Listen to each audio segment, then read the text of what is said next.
안녕하십니까. 주역 64개 노트 정리. 이번 시간에는 삼풍고 세 번째 시간입니다. 전체적으로는 133번째 노트 정리입니다. 이번 시간에는 93과 64에서 살피겠습니다. 계속 이전에 있었던 오래된 병폐를 어떻게 교정 보완하는가에 관한 설명입니다. 자, 한자를 같이 한번 보겠습니다. 간부지고 소유해 무대구. 자, 다시 보면은 간부지고 소유해 무대구. 아버지 일을 주관함이니 조금 뉘우침이 있을 것이다. 크게 허물은 없을 것이다. 상활 간부지고 종무구야. 아버지의 문란을 바로잡으니 끝내 허물이 없다. 이렇게 이야기합니다. 자, 93은 기본적으로 위치가 양강의 지위에서 강이 강자리에 있는 거죠. 강이 강자리에, 그 제자리죠. 그냥 응은 없습니다. 즉 설명을 보면은 양강의 정의로서 바른 자의 중을 얻지 못해서 밀어붙인다. 양강이 강이 강자리에서 밀어붙인다 이거죠. 그래서 설명하기를 아버지의 문란을 미혹을 바로잡으니 아쉬움이 조금 있으나 소유해 대무구 큰 허물은 없다고 이야기합니다. 그래서 황태영 교수님은 이를 역사적 상황을 도출해서 설명하시기를 구사는 아비의 문란을 말로서 가능하여서 고칠 수 없을 만큼 심각한 단계이다. 이를 고치기 위해서는 강력한 물리력의 도입이 필요하다. 그래서 구삼은 강이 강자리에 있는 과강한 효로서 이를 대체할 만한 실력이 있다고 이야기합니다. 그래서 또 동시에 중을 지나쳤으니까 지나치게 할 위험도 있는 건 사실이죠. 그런데 이미 병폐가 말로서로만 고칠 수 없는 상황이 있으니 결국에는 격렬한 피를 피하기가 어렵다 이 말이죠. 그래서 결국에는 무력으로서 폭군 주왕 아비를 자체를 타도 제거하는 것은 어려우지만 혁명을 한 후에 아쉬움과 우려가 없지는 않았다고 이야기합니다. 즉 소유회 조금 안타깝고 꺼림직함이 있는 게 약간의 회화는 이렇게 병폐를 제거함에 있어서 그 적폐인 왕과 그 추종자를 살육할 수밖에 없었던 피를 흘릴 수밖에 없었던 점과 관련이 된다고 이야기합니다. 근데 전체적으로는 이제 기존에 오래됐던 폐단을 제거하는 것이 있으니까 결국에는 93은 제자리이니까 바르고 정의로서 행동이 발랐으니 결국에는 큰 허물은 없다고 이야기합니다. 그래 이렇게 역사적 상황을 도출해서 설명하시니까 이 부분은 이제 황 교수님 책을 직접 보고 공부하면은 조금 더 이해가 많이 올 것이라 생각합니다. 그러니까 여기서 이제 계속 이제 고에 대한 병폐를 수정하는 부분, 교화를 하는 부분에 있는데 여기서 후회가 있다는 말의 의미와 결국에는 큰 의미에서는 허물이 없다는 게 이 상관성 세 개가 어떻게 연결되는가를 조금 더 고민을 할 필요가 있을 것 같습니다. 자, 여기가 93이고 64에 대해서 보겠습니다. 유부지고 왕견린 상활 유부지고 왕미득야 아버지의 일을 너그럽게 함이니 나아가면 부끄러움을 보게 되리라. 유부지고는 나아가도 얻지 못함이라 이렇게 이야기합니다. 자, 기본적으로 이 위치가 이제 음의 자리죠. 음의 자리. 유약한 음의 자리죠.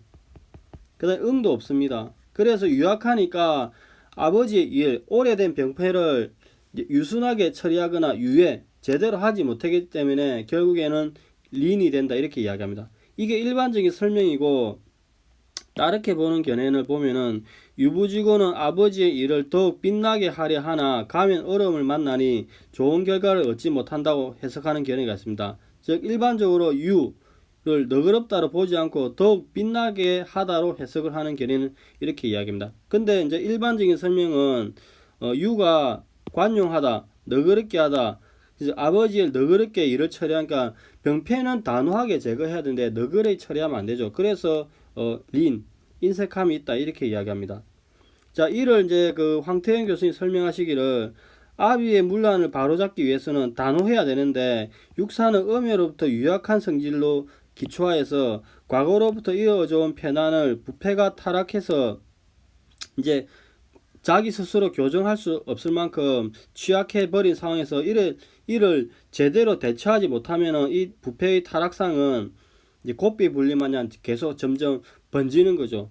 근데 이대로 가면은 곤란합니다. 곤란하다고 이야기하는 상이죠. 그래서 적폐인 주왕의 그 많은 그 병폐를 많은 대신들이나 주위 사람들이 교정을 하지 못한 그 가늠을 하지 못한 그런 상황을 이야기하는 것입니다. 즉 많은 대신들이 주왕의 문란에 대해서 우유부단한 태도를 보인 것을 육사와 이렇게 연계해서 이야기를 합니다. 이 부분도 황 교수님 책을 직접 보시고 공부하면 좋을 것 같습니다. 그러니까 실제로 우리가 효를 받았을 때는 이게 린의 의미가 무엇인지, 그 다음에 이제 병폐를 고친다는 것은 기존부터 계속했고, 이 유가 유약한 유가 부드럽고 관용한 태도를 보인다는 이 의미가 어떠한 의미를 가지는지는 구체적인 상황에서 조금 더 검토할 지점인 것 같습니다. 자, 여기가 일반적인 설명이고 그 다산의 설명을 같이 한번 보겠습니다. 자, 여기가 이제 그 본계죠. 삼풍고 본계인데, 삼풍고는 천집이라는 지천태라는 본계의 모계로부터 이게 추이를 해서 왔죠. 이렇게 효변하면은 이렇게 산수몽이 되죠. 근데 이제 조금 다르게 보는 거는 그 산풍고 이 부분을 여기를 산괴로 보고 여기를 하호괴로 봐서 이제 그 상호작계법에서 이렇게 뇌택기매를 도출해야 되죠. 이 뇌택기매는 지천태로부터 왔습니다. 그러면 설명을 보면은 이렇게 산풍고 본계가 있는데 상호계를 취하면은 뇌택기매가 되죠. 이 뇌택기매의 삼효가 효변하면은 이렇게 내천대장이 되는 거죠. 그러니까 지천태 최초의 그 문제의 출발인 지천태계 여기를 보면은 건의 형태와 곤의 형태가 온전하게 있는 거죠. 그래서 태계 시절에 건의 아버지가 있는데 추일하면 건의 아버지가 무너지는 거죠. 그래서 무너진 상황이 이렇게 없어지는 무너진 상황이 나오는 거죠. 근데 뇌택김에서 세 번째 효가 효변을 하면은 건의 형체가 다시 이렇게 복원이 되는 거죠. 즉 아버지의 허물을 보완한다고 합니다. 누가 보완하냐? 진의 장남이 이렇게 보완을 하는 거죠.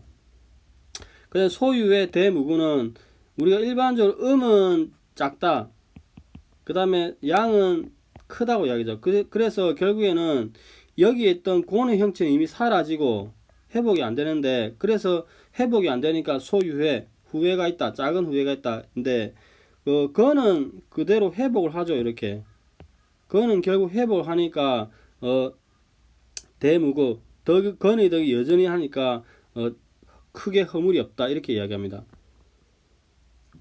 즉 이 부분을 읽지 않았는데 같이 한번 보겠습니다.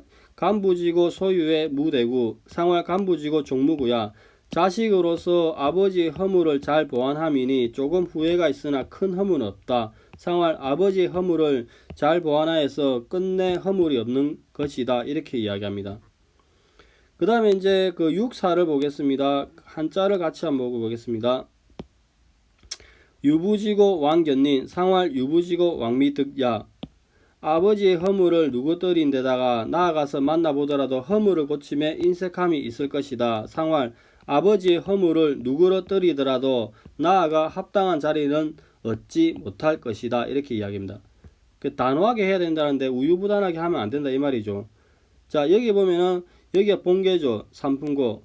본계가 이렇게 육사가 효변을 하면 화풍정이 되죠. 화풍정은 이렇게 천산둔으로 왔죠. 천산둔은 기본적으로 12벽계 추 이상 이렇게 중천건으로부터 왔는데 어째 보면 음이 점점 이렇게 하나씩 파괴되는 상이죠. 이렇게 즉 12벽계 추 이상 이렇게 중천건에서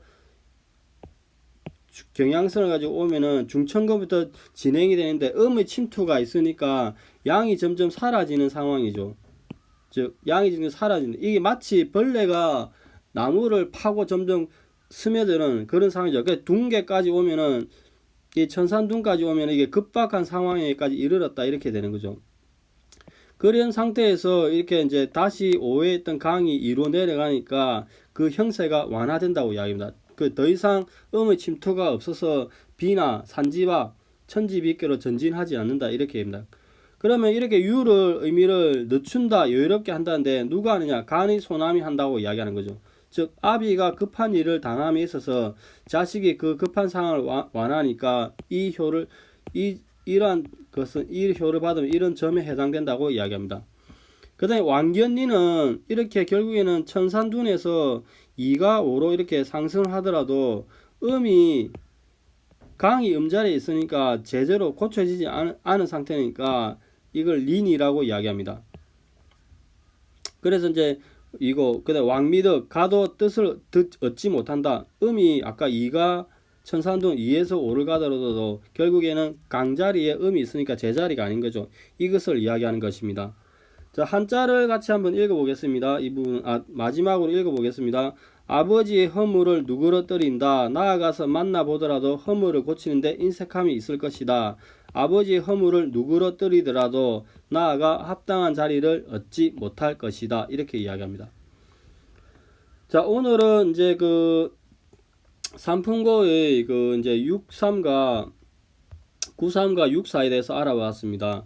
93에서는 조금 후회가 있는 부분과 크게 허물이 없다는 부분이 어떤 의미를 가지는지, 그 다음 64는 이렇게 유가 이제 그 이렇게 유가인데 유순하게 한다, 너그럽게 한다는 이 의미가 결국은 린과 모든 사태를 연결시키는데 이것이 어떤 의미를 가지는지 그 개별적인 상황에서 조금 더 검토가 필요한 지점인 것 같습니다. 자, 오늘은 여기까지 하겠습니다. 감사합니다. 좋은 하루 되세요.